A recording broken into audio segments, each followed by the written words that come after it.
ఇప్పటివరకు ఎవరైనా మన ఛానల్ని సబ్స్క్రైబ్ చేసుకోకపోతే ఇప్పుడే సబ్స్క్రైబ్ చేసుకోండి. పక్కనున్న బెల్ ఐకాన్ క్లిక్ చేసి ఆల్లో పెట్టుకోండి.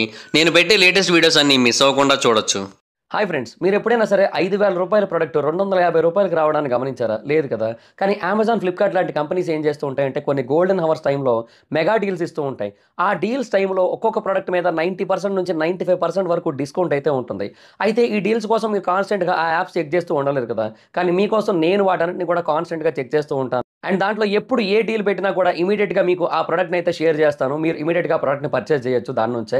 అండ్ అంతేకాదు కొన్ని ఎక్స్ట్రాడినరీ ప్రొడక్ట్స్ ఉంటాయి, వాటిని మీరు బయట ఎక్కడ కూడా చూడరు. వాటి గురించి కూడా నేను మీకు షేర్ చేస్తాను. మీరు సింపుల్గా చేయాల్సింది ఒకటే, కింద డిస్క్రిప్షన్లో మన టెలిగ్రామ్ ఛానల్ లింక్, మన వాట్సాప్ ఛానల్ లింక్, మన ఇన్స్టా బ్రాడ్కాస్ట్ ఛానల్ లింక్ ఉంటాయి. వీటిలో మీరు ఏ యాప్ ఎక్కువగా వాడతారో ఆ యాప్కి సంబంధించిన లింక్ మీద క్లిక్ చేసి ఆ యాప్లో ఉన్న మన ఛానల్ని ఫాలో అవ్వండి. దాంట్లో రెగ్యులర్గా చాలా ప్రొడక్ట్స్ అయితే మీకు అప్డేట్ అవుతూ ఉంటాయి. అండ్ ఆ ప్రొడక్ట్స్లో మీకు ఏది నచ్చినట్టయితే దాన్ని మీరు కొనుగోలు చేయొచ్చు వెంటనే. సో డిస్క్రిప్షన్లో లింక్స్ ఉన్నాయి, వెంటనే ఫాలో అవ్వండి. అది ఫిలడెల్ఫియా నేవల్ షిప్ యార్డ్. ఆ రోజు డేట్ అక్టోబర్ 28, 1943. ఆ రోజు కూడా మిగతా అన్ని రోజుల్లాగే నార్మల్గానే మొదలైంది. ఆ రోజు ఉదయం కూడా అందరికీ అక్కడ జరగబోయే ఒక దారుణమైన సంఘటన గురించి ఏమాత్రం తెలియకుండా వాళ్ళ యొక్క పనుల్ని నార్మల్గానే స్టార్ట్ చేశారు. ఆ ఏడాదిలోనే యునైటెడ్ స్టేట్స్ రెండవ ప్రపంచ యుద్ధంలో తన యొక్క ఇన్వాల్వ్మెంట్ని విపరీతంగా పెంచింది. అండ్ అంతేకాకుండా దాని కారణంగా యుద్ధం యొక్క తీవ్రత అనేది విపరీతంగా పెరిగింది. అలాగే సముద్రంలో జరిగే యుద్ధాల యొక్క తీవ్రత కూడా పెరిగింది. ముఖ్యంగా అలైడ్ షిప్స్కి మరియు జర్మన్ యూబోట్స్కి మధ్య అట్లాంటిక్ ఓషన్లో యుద్ధం అనేది విపరీతంగా పెరిగిపోయింది. అండ్ ఆ టైంలో జరిగిన కాన్ఫ్లిక్ట్సే ఆ రోజు అక్టోబర్ 28ని మరొక రకంగా మార్చేశాయి చరిత్రలో. ఆ రోజు ఫిలడెల్ఫియాలో ఆ ఇన్సిడెంట్ జరగడానికి కొన్ని నెలలు మరియు కొన్ని ఏళ్ల ముందే ఒక టాప్ సీక్రెట్ గవర్నమెంట్ రీసెర్చ్ అనేది యుఎస్ గవర్నమెంట్ చేత కండక్ట్ చేయబడింది. వాళ్ళ యొక్క రీసెర్చ్ యొక్క ముఖ్యమైన ఉద్దేశం ఏంటంటే షిప్పులతో చేసే యుద్ధంలో సుపీరియారిటీని సాధించాలనేది వాళ్ళ యొక్క ముఖ్యమైన ఉద్దేశం. ముఖ్యంగా యుఎస్ మిలిటరీ వాళ్ళు ఈ సైంటిఫిక్ రీసెర్చ్ని దేనికోసం కండక్ట్ చేశారో తెలుసా? అది కూడా ఈ ప్రపంచంలోకెల్లా టాప్ సైంటిఫిక్ మైండ్స్ అయిన నికోలా టెస్లా, ఆల్బర్ట్ ఐన్స్టీన్ లాంటి వాళ్ళతో కలిసి మరీ ఈ టెక్నాలజీని రూపొందించారు. ఈ టెక్నాలజీ యొక్క ముఖ్యమైన ఉద్దేశం ఏంటంటే షిప్పులు మాయమైపోయేలా చేయడం. నిజం, ఈ ఫిలడెల్ఫియా ఎక్స్పెరిమెంట్ యొక్క ముఖ్యమైన ఉద్దేశం అదే. సో ఆ రోజు ఆ టెక్నాలజీ అనేది సరిగ్గా పనిచేస్తుందా లేదా అనేది ఎవరికి కూడా పూర్తిగా క్లారిటీ లేదు. బట్ ఆ టెస్ట్ని అయితే వాళ్ళు చేసేయాలని నిర్ణయించుకున్నారు. దాన్నే చరిత్రలో ద ఫిలడెల్ఫియా ఎక్స్పెరిమెంట్ అని పిలుస్తూ ఉంటారు. అయితే ఆ రోజు ఫిలడెల్ఫియా నేవల్ షిప్ యార్డ్లో అన్ని షిప్పులతో పాటుగా యుఎస్ఎస్ ఎల్డ్రిచ్ అనే ఒక షిప్ కూడా ఉంది. ఆ షిప్ అనేది చాలా పెద్ద పెద్ద జనరేటర్లతో ఎక్విప్ చేయబడి ఉంది. అలాగే వింతైన ఎక్విప్మెంట్స్ కూడా దాని మీద కొన్ని కనిపిస్తూ ఉన్నాయి. దాన్ని చూసిన తర్వాత మిగతా షిప్ యొక్క క్రూ మెంబర్స్ కొంచెం కన్ఫ్యూజ్ అయ్యారు. అండ్ ఈవెన్ ఆ క్రూ మెంబర్స్ కూడా సరిగ్గా డీటెయిల్స్ అయితే తెలియవు అక్కడ ఏం జరగబోతుందనేది. అయితే సడన్గా గంట తర్వాత ఆ ఎక్విప్మెంట్స్ అన్నీ కూడా యాక్టివేట్ అయ్యాయి. ఆ జనరేటర్స్ అన్నీ కూడా ఒక్కసారిగా మండాయి. అయితే ఆ తర్వాత ఒక బ్లూ మరియు గ్రీన్ కలర్లో ఉన్న ఒక ఫాగ్ ఆ షిప్ చుట్టూ ఏర్పడడం మొదలుపెట్టింది. సడన్గా ఆ ఎల్డ్రిచ్ షిప్ మాయమైపోయింది. వితిన్ క్షణాలలో మాయమైపోయింది. అది ఏమైందో దాన్ని చూస్తున్న వాళ్ళకి అసలు ఏమాత్రం అర్థం కాలేదు. అయితే ఆ ఎల్డ్రిచ్ అనేది అన్ఎక్స్పెక్టెడ్గా ఫిలడెల్ఫియా నేవల్ యార్డ్కి సుమారుగా 200 మైళ్ళ డిస్టెన్స్లో వర్జీనియాలోని నోర్ఫోక్ అనే ఒక ప్రాంతానికి దగ్గరలో ఉన్న తీరంలో కనబడింది. ఈ విషయాన్ని అక్కడే ఉన్న ఎస్ఎస్ ఆండ్రూ ఫరూసిత్ అనే ఒక షిప్ వాళ్ళు కన్ఫర్మ్ కూడా చేశారు. ఎందుకంటే వాళ్ళ టైంకి నార్ఫాక్లోనే యాంకరింగ్ అనేది వేసుకొని అక్కడే స్టే చేస్తూ ఉన్నారు వాళ్ళు. అయితే సడన్గా అక్కడ కనిపించిన ఆ యుఎస్ఎస్ ఎల్డ్రిచ్ అనేది మళ్ళీ అక్కడ కూడా మాయమైపోయి మళ్ళీ ఫిలడెల్ఫియా నేవల్ షిప్ యార్డ్లోనే కనబడింది. అయితే అలాగా ఆ నార్ఫోక్లో మాయమైపోయే టైంలో మాత్రం ఆ షిప్పు అష్టవంకర్లో తిరిగిందని కూడా చాలామంది చెబుతూ ఉన్నారు. అయితే ఇది ఎలాగ ఆ జర్నీని అయితే ఫినిష్ చేసింది అనేది ఎవరికి కూడా అర్థం కావట్లేదు. కానీ ఒకటైతే చెప్పచ్చు, 10 నిమిషాల పాటు ఈ షిప్ టైం ట్రావెల్ చేసింది. అంటే కాలంలో వెనక్కి అయితే ప్రయాణించింది. ఈ విషయాన్ని ఎంతోమంది శాస్త్రవేత్తలు అలాగే మిలిటరీ పర్సనల్ అందరూ కూడా అప్పుడు గమనించారు. సో వెంటనే వాళ్ళు ఆ షిప్ అనేది ఫిలడెల్ఫియాకి చేరుకున్న తర్వాత ఆ షిప్లో ఉన్న వాళ్ళ పరిస్థితి ఏంటో చూద్దామని చెప్పి అక్కడికి ఎంటర్ అయ్యారు. కానీ లోపల ఉన్నదాన్ని చూసిన తర్వాత వాళ్ళందరూ కూడా భయంతో వణికిపోయారు. ఎందుకంటే లోపల చాలా దారుణమైన సీన్స్ కనిపించాయి. అసలు ఊహకు కూడా అందనంత హారర్ సిచ్యువేషన్స్ అక్కడ కనిపించాయి. కొంతమంది అయితే విపరీతంగా కాలిపోయిన బర్న్స్తో కనిపించారు. కొంతమంది అయితే కాలి బూడిద కూడా అయిపోయారు. అండ్ మరికొంతమంది అయితే పిచ్చి పిచ్చిగా అరుస్తూ కనిపించారు లోపల. అండ్ మరికొంతమంది అయితే దారుణంగా ఆ షిప్ యొక్క భాగాలు ఏవైతే ఉంటాయో వాటి లోపల సగానికి పైగా ఇరుక్కుపోయి కనిపించారు. అంటే వాళ్ళు అవతల వైపు ఉన్నారు, వాళ్ళ చేతులు కాళ్ళు మాత్రం యువతల వైపు ఉన్నాయి. అలాగా చాలా డిస్టర్బింగ్ ఇమేజెస్, డిస్టర్బింగ్ సిచ్యువేషన్స్ ఆ ప్రాంతంలో కనిపించాయి వాళ్ళకి. అండ్ అంతేకాకుండా ఆ షిప్ యొక్క స్టీల్ హల్లో కూడా కొంతమంది బ్రతికి ఉండి మరీ కనిపించారు. వాళ్ళందరి యొక్క కేకలతో ఆ షిప్పు దారుణంగా కనిపించింది అప్పట్లో వాళ్ళకి. అయితే ప్రాబ్లం ఎక్కడొచ్చిందంటే ఆ రోజు న్యూస్ పేపర్స్లోని, ఈవినింగ్ న్యూస్లోని కూడా ఎక్కడా దీని గురించి చెప్పలేదు.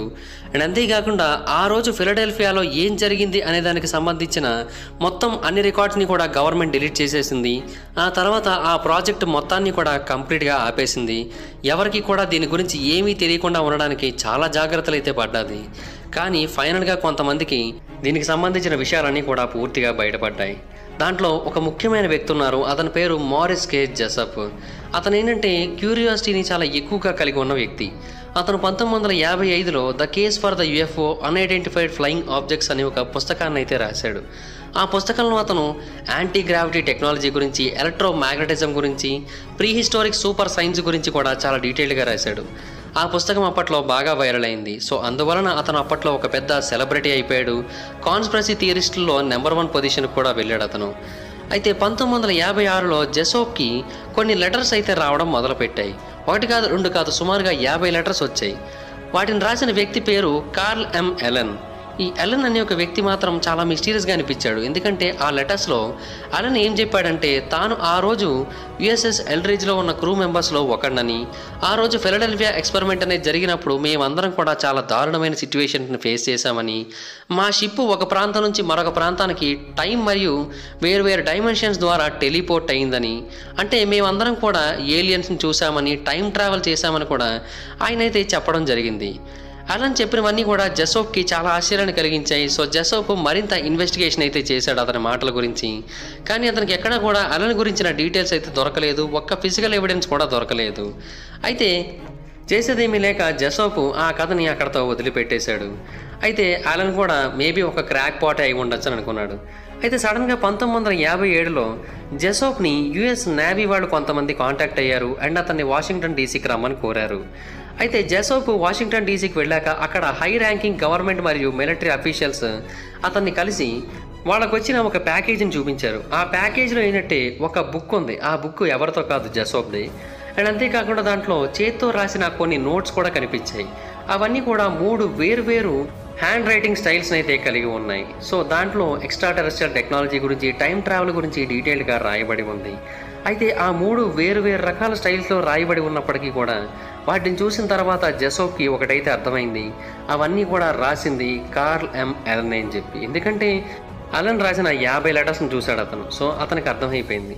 అయితే జెసోప్ని చాలాసేపు ఇంటర్వ్యూ అనేది చేసిన తర్వాత అతన్ని ఇంటికి పంపేశారు. కానీ ఇంటికి వెళ్ళిన తర్వాత జెసోప్ చాలా కన్ఫ్యూజ్ అయ్యాడు. ఎందుకని నేవీ వాళ్ళు అలాంటి ఒక నార్మల్ పర్సన్ పంపిన లెటర్స్ గురించి అంత ఇంట్రెస్ట్ చూపిస్తున్నారు, ఎందుకని దాని గురించి అంత క్యూరియస్గా ఉన్నారు అనే దాని గురించి అతను ఆలోచించాడు. అయితే ఆ తర్వాత నేవీ వాళ్ళు దీని గురించి ఆన్లైన్లో అలాగే న్యూస్ పేపర్స్లో పబ్లిష్ కూడా చేశారు ఈ విషయాన్ని. అలాగే జెసోప్ యొక్క పుస్తకాన్ని కూడా 127 కాపీలు వేసి తమ వాళ్ళందరికీ కూడా పంపారు. అందులో ఏదో సీక్రెట్ ఇన్ఫర్మేషన్ ఆ పుస్తకంలో దాగి ఉందని వాళ్ళైతే నమ్మారు.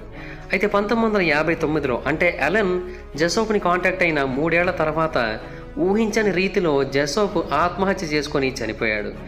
అతనిది ఆత్మహత్య కాదని, అతన్ని కావాలని కొంతమంది చంపేశారని ఇప్పటికీ కూడా చాలామంది నమ్ముతూ ఉంటారు.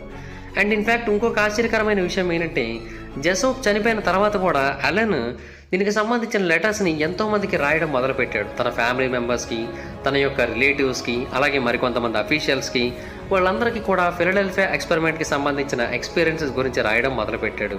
అలాగా ఎన్నో ఏళ్ల పాటు అతను రాశాడు. మరికొన్నేళ్ల పాటు ఆ కథ అనేది కొనసాగింది. కానీ ఆ తర్వాత ప్రపంచం మొత్తం వీటి గురించి మర్చిపోయింది. అండ్ దీన్ని కూడా ఒక నార్మల్ కాన్స్పిరసీ థియరీగానే అందరూ కూడా కొట్టిపడేసేలాగా యుఎస్ గవర్నమెంట్ అయితే చేసింది. కానీ ఫిలడెల్ఫియా ఎక్స్పెరిమెంట్ యొక్క అసలైన స్టోరీ మాత్రం 1943కి ముందే జరిగిందని ఎంతోమందికి తర్వాత తెలిసింది. అండ్ ఇన్ఫ్యాక్ట్ ఈ ఫిలడెల్ఫియా ఎక్స్పెరిమెంట్లో పెద్ద తలకాయల యొక్క ఇన్వాల్వ్మెంట్ కూడా ఉంది. అంతెందుకు లెజెండరీ ఇన్వెంటర్ అయిన నికోలా టెస్లా కూడా ఇందులో ఇన్వాల్వ్ అయి ఉన్నాడు. ఇదంతా కూడా 1895లో మొదలైంది. అప్పట్లో టెస్లా ఒక విషయం మీద ఎక్స్పెరిమెంట్ చేస్తూ ఉన్నాడు. అది దేని మీద అంటే స్పేస్ అండ్ టైం అనేది ఎలక్ట్రిసిటీని ఎలా ఇన్ఫ్లుయెన్స్ చేస్తుంది, అలాగే ఎలక్ట్రిసిటీ మరియు మ్యాగ్నెటిక్ ఫీల్డ్స్ ద్వారా స్పేస్ అండ్ టైం ఎలా ఇన్ఫ్లుయెన్స్ అవుతాయి, వీటి గురించి అతను రీసెర్చ్ అయితే చేస్తూ ఉన్నాడు. అదే ఏడాది న్యూయార్క్లోని హెరాల్డ్ న్యూస్ పేపర్లో ఒక ఆర్టికల్ అయితే ప్రచురితమైంది. ఆ ఆర్టికల్లో ఒక ఇంట్రెస్టింగ్ స్టోరీ అనేది ఉంది. అందులో రిపోర్టర్ ఏమని చెప్పాడంటే, నికోలస్ టెస్లా ఒక కాఫీ షాప్లో కూర్చొని ఒంటరిగా బాధపడుతూ భయపడుతూ ఉన్నాడు. ఏమైందో తెలుసుకుందామని నేను అతని దగ్గరికి వెళ్ళి అడిగితే నికోలా టెస్లా ఏమని చెప్పాడంటే, నేను చాలా భయంగా ఉన్నాను. నిన్న రాత్రి నేను ఆల్మోస్ట్ చనిపోవాల్సింది. ఒక స్పార్క్ అంటే ఎలక్ట్రిక్ స్పార్క్ నన్ను ఢీకొట్టింది. దాని కారణంగా నేను 3 అడుగుల ఎత్తు వరకు గాల్లోకి ఎగిరిపడ్డాను. అండ్ నా యొక్క రైట్ షోల్డర్కి చాలా గట్టిగా దెబ్బ అయితే తగిలింది. కానీ ఆశ్చర్యకరమైన విషయం ఏంటంటే, ఎప్పుడైతే నాకు ఆ షాక్ అనేది తగిలిందో అప్పుడు ఆల్మోస్ట్ నేను ఒక కొత్త ప్రపంచంలోకి ప్రయాణించాను. నాకు తగిలిన ఎలక్ట్రిక్ షాక్ యొక్క కెపాసిటీ ఎంతో తెలుసా? 3.5 మిలియన్ వోల్ట్స్. సో దాని కారణంగా నేను స్పేస్ టైం విండోలోకి వెళ్ళిపోయాను కంప్లీట్గా. సో ఆ టైంలో నేను ప్రస్తుతం యొక్క గతాన్ని అలాగే ప్రస్తుతం యొక్క భవిష్యత్తుని కూడా నేరుగా చూశానని చెప్పాడు. అంటే అతని యొక్క ఎక్స్పెరిమెంట్స్ అనేవి టైం ట్రావెల్కి సంబంధించి పనిచేస్తూ ఉన్నాయని చెప్పి అతనైతే అభిప్రాయపడ్డాడని చెప్పాడు. ఆ తర్వాత 1930లో టెస్లా మరొక కొత్త ప్రయోగాన్ని అయితే చేశాడు. ఈ కొత్త ప్రయోగాన్ని అతను యూనివర్సిటీ ఆఫ్ చికాగో తరపున చేయడం మొదలుపెట్టాడు. అక్కడ అతను చాలా ఎక్స్పెరిమెంట్స్ అయితే చేశాడు. కానీ ఈ ఎక్స్పెరిమెంట్ పర్టికులర్గా చాలా ముఖ్యమైనది. ఈ ఎక్స్పెరిమెంట్ ఏంటంటే మనిషి యొక్క శరీరాన్ని ఎలక్ట్రిసిటీ ద్వారా కనబడనివ్వకుండా చేసే ప్రయోగం. దీని గురించి అప్పట్లో ఎంతోమంది న్యూస్ పేపర్లో ప్రచురించారు కూడా. ఇదే ఫిలడెల్ఫియా ఎక్స్పెరిమెంట్కి మొదటి పునాది. అతను ఆ తర్వాత 1939లో తన యొక్క వర్క్ని ప్రిన్స్టన్ ఇన్స్టిట్యూట్కి మూవ్ చేశాడు. అయితే ఆ టైంలో అక్కడ ఆల్బర్ట్ ఐన్స్టీన్ కూడా ఉన్నాడు. ఆల్బర్ట్ ఐన్స్టీన్ కూడా తర్వాత ఈ ప్రాజెక్ట్లో జాయిన్ అయ్యాడు. ఆ తర్వాత మరికొంతమంది శాస్త్రవేత్తలు కూడా 1941 నాటికి టెస్లాతో జాయిన్ అయ్యారు అండ్ ఈ ప్రాజెక్ట్ మీద పనిచేయడం మొదలుపెట్టారు. అందరూ కూడా యుఎస్ గవర్నమెంట్ తరపునే పనిచేస్తూ ఉన్నారు. కానీ ముఖ్యంగా టెస్లా మరియు అతని యొక్క టీమే దీనికి సంబంధించిన క్యాల్కులేషన్స్ అన్నీ కూడా తయారు చేస్తూ ఉంది. అలాగే దీనికి కావాల్సిన టెక్నికల్ స్పెక్స్కి సంబంధించిన డ్రాయింగ్స్ అన్నీ కూడా వేస్తూ ఉంది. అండ్ ఇన్ఫ్యాక్ట్ పెద్ద పెద్ద జనరేటర్స్ని కూడా వాళ్ళే తయారు చేసి ఇచ్చారు. అయితే ఎప్పుడైతే ఫిలడెల్ఫియా ఎక్స్పెరిమెంట్ అనేది చేయడానికి టైం దగ్గర పడుతూ ఉందో అప్పుడు నికోలస్ టెస్లా ఆ ప్రాజెక్ట్ గురించి ఒక వార్నింగ్ ఇచ్చాడు. ఏమనంటే ఇది ఖచ్చితంగా ఒక పెద్ద డిజాస్టర్ అవుతుంది. సో ఈ ప్రాజెక్ట్ని ముందుకు తీసుకొని వెళ్ళకపోతేనే మంచిదే అని చెప్పాడు. కానీ ఎవరు కూడా అతని యొక్క మాటల్ని అసలు పట్టించుకోలేదు. అతను బేసిక్గానే చాలా మంచి వ్యక్తి టెస్లా. సో అందువలన జరగబోయే నష్టాన్ని చూసి తట్టుకునే ఓపిక, ఇంట్రెస్ట్ అన్నీ లేక అతను తన మాటల్ని ఎవరు వినట్లేదన్న ఉద్దేశంతో ఆ ప్రాజెక్ట్ నుంచి అయితే తప్పించేసుకున్నాడు. ఉద్యోగానికి రాజీనామా చేసేశాడు. కానీ అతను రాజీనామా చేసినంత మాత్రాన ఆ ప్రాజెక్ట్ని ఆపే ఉద్దేశంలో ప్రభుత్వం అయితే లేదు. ఎందుకంటే అప్పటికే దానికోసం చాలా పెద్ద మొత్తంలో డబ్బును ఖర్చు పెట్టింది. అలాగే యుద్ధంలో తమదే ఆధిపత్యంగా ఉండాలని కూడా యుఎస్ కోరుకుంటూ ఉంది. సో అందుకనే ఆ ప్రాజెక్ట్ని ఆపకుండా నికోలా టెస్లాకి బదులుగా ఈ ప్రాజెక్ట్ని జాన్ వాన్ న్యూమాన్ అనే ఒక వ్యక్తికి అప్పచెప్పింది. ఇతను ఎవరో తెలుసా? మన్హాటన్ ప్రాజెక్ట్ టైంలో మొట్టమొదటి అణుబాంబును తయారు చేసిన వ్యక్తి. సో మామూలు మనిషి కాదు ఇతను. అండ్ ఇన్ఫ్యాక్ట్ ఇంకొకటి ఏంటంటే అతను భవిష్యత్తు గురించి వేరొకరి గురించి అసలు ఎప్పుడు కూడా ఆలోచించడు. యాక్చువల్గా అతను ఎంత క్రూరుడంటే జపాన్ మీద అణుబాంబులు అనేవి పడాలా వద్దా అనే ఒక డౌట్లో యుఎస్ గవర్నమెంట్ ఉన్నప్పుడు ఏం కాదు వేసేయండి అని చెప్పిన వ్యక్తి ఇతను. అంతటి దారుణమైన వ్యక్తి.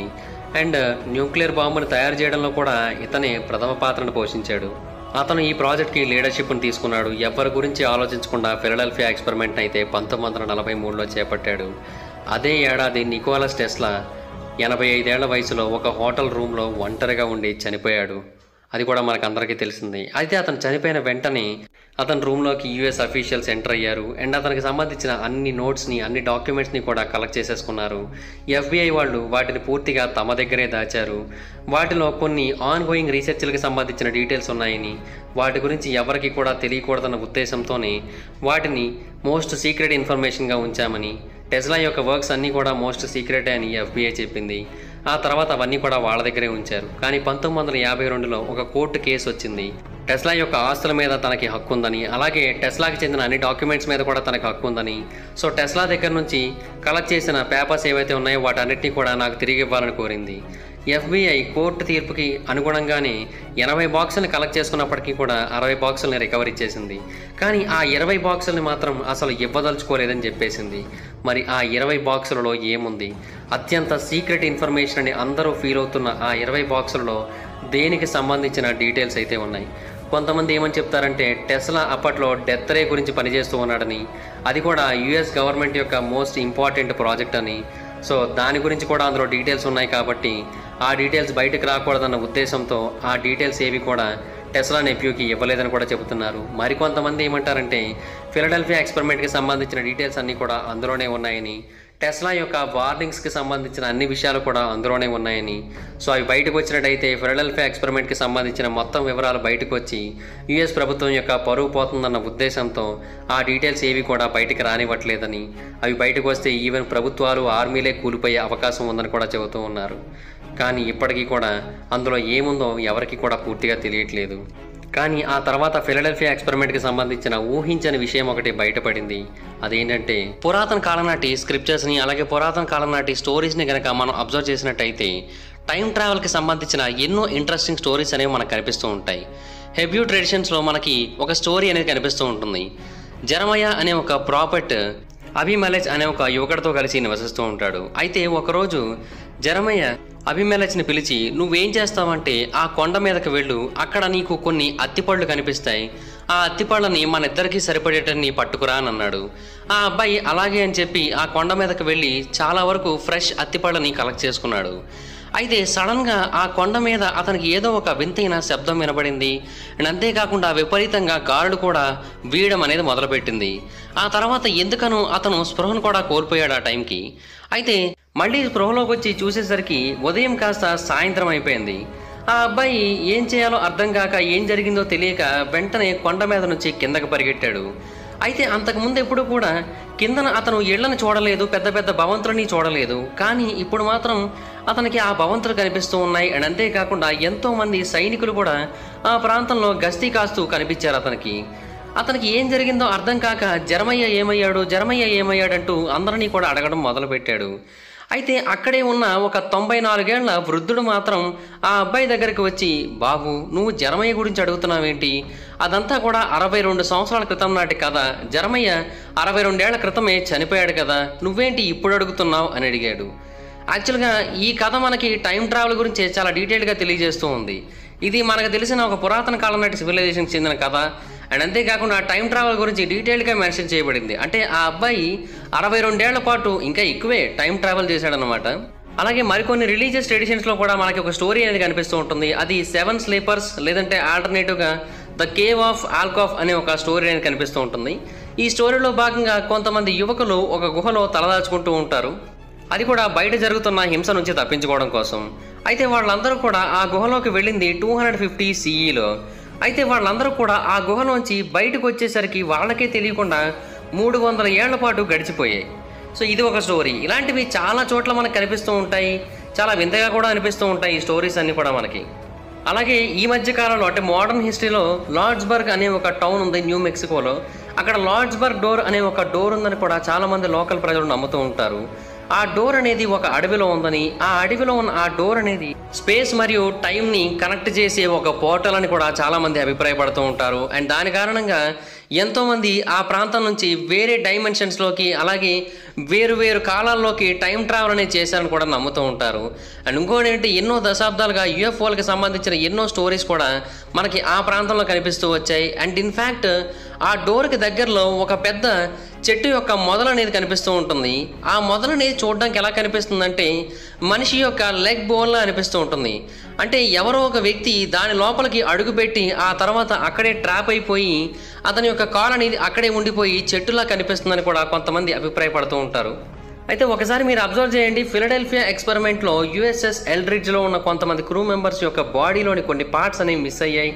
అలాగే వాళ్ళలో కొంతమంది యొక్క చేతులేమో వేరు విభాగాల నుంచి బయటకు వస్తూ, కాళ్ళు వేరు విభాగాల నుంచి బయటకు వస్తూ కనిపించాయి. అలాగే షిప్ యొక్క స్టీల్ హల్ యొక్క మధ్య భాగంలో కూడా కనిపించాయి. సో ఈ ఫిలడెల్ఫియా ఎక్స్పెరిమెంట్లో భాగంగా ఆ షిప్ అనేది ఈ ప్రాంతంలోకి ఎంటర్ అయిందా అంటే ఆ షిప్ టైం ట్రావెల్లో భాగంగా ఇందులోకి ఎంటర్ అయినప్పుడు కొంతమంది యొక్క శరీర భాగాలు అనేవి ఇక్కడ ఉండిపోయాయని కొంతమంది అయితే అభిప్రాయపడుతూ ఉంటారు. అయితే మరికొంతమంది ఏం చెప్తారంటే బేసిక్గా మనం ఫిలడెల్ఫియా ఎక్స్పెరిమెంట్ గురించి ఆలోచిస్తూ ఉన్నాం, కానీ బెర్ముడా ట్రయాంగిల్ కూడా మనం టైం ట్రావెల్కి సంబంధించిన ప్రాంతంగానే మనం గుర్తించాల్సి ఉంటుంది. ఈ బెర్ముడా ట్రయాంగిల్ అనేది సౌత్ ఈస్టర్న్ యునైటెడ్ స్టేట్స్ భాగంలో ఉంటుంది. ఫ్లోరిడా, బెర్ముడా, ప్యూటోరికో ఈ మూడింటికి మధ్యలో ఉంటుంది. అయితే ఎన్నో ఏళ్ల పాటు ఇక్కడ ఎన్నో షిప్పులు, ఎన్నో విమానాలు అన్నీ కూడా ఊహకందని రీతిలో మిస్టీరియస్గా కనుమరుగైపోయాయి. అవి ఏమైపోయాయో ఎవరికి కూడా తెలియదు. అండ్ ఇంకొంతమంది పైలట్స్ అయితే ఈ బెర్ముడా ట్రయాంగిల్ యొక్క పైభాగానికి వచ్చేసరికి సడన్గా మాకు కొన్ని ఉరుములు, మెరుపులు, పిడుగులు వంటివి కనబడేవని, అలాగే కొన్ని వింతైన క్లౌడ్ ఫార్మేషన్స్ కూడా మాకు ఇక్కడ కనబడేవని, ఈ ప్రాంతానికి వచ్చాక ఎలక్ట్రానిక్ ఎక్విప్మెంట్స్ అన్నీ కూడా ఫెయిల్ అయిపోయేవని, సౌండ్ కూడా మాకేమీ వినిపించేది కాదని, అన్ని రకాల డిస్టోర్షన్స్ కూడా ఈ ప్రాంతంలో జరిగేవని చాలామంది సేవ్ అయిన వాళ్ళు కూడా చెప్పడం జరిగింది. అయితే యుఎస్ఎస్ ఎల్డ్రిడ్జ్ అనేది ఫిలడెల్ఫియా ఎక్స్పెరిమెంట్లో భాగంగా మేబీ ఇక్కడ కూడా వచ్చి ఉండొచ్చు. సో దీని కారణంగా కూడా టైం ట్రావెల్ అనేది జరిగి ఉండొచ్చని కొంతమంది అయితే అభిప్రాయపడుతూ ఉన్నారు. అండ్ ఇంకొకటి ఏంటంటే క్రిస్టోఫర్ కొలంబస్ అప్పుడెప్పుడో అన్నిటిని కూడా ఎక్స్ప్లోర్ చేస్తున్న టైంలో ఆయన కూడా ఈ బెర్ముడా ట్రయాంగిల్కి ఫస్ట్ టైం రీచ్ అయినప్పుడు ఆయన కూడా దీని గురించి ఒక మిస్టీరియస్ అంశాన్ని అయితే తెలియజేశాడు. అదేంటంటే ఆయన ఈ ప్రాంతాన్ని చేరుకున్నప్పుడు నీటి లోపల నుంచి కొన్ని ఫైర్ కాలమ్స్ అనేవి ఆకాశంలోకి వెడుతూ కనిపించాయంట అతనికి. అండ్ అవన్నీ కూడా కంటిన్యూస్గా బర్న్ అవుతూనే ఉన్నాయంట. ఎల్డ్రిడ్జ్ క్రూ మెంబర్స్ కొంతమంది కారిపోయి మనకు కనిపించారు, గుర్తుందా? దానికి కారణం ఇవే అని కూడా కొంతమంది చెబుతూ ఉన్నారు. అయితే పురాతన కాలం నాటి మిత్స్, ఇలాగే కొన్ని థియరీస్, ఇవేవి కూడా మనకి టైం ట్రావెల్ యొక్క ఎగ్జిస్టెన్స్ కావాల్సిన అన్ని రకాల ప్రూఫ్స్ని కూడా మనకు అందించలేకపోతూ ఉన్నాయి. కాకపోతే ఏంటంటే అలాగని టైం ట్రావెల్ అసలు లేదని మనం కొట్టిపడేయలేము.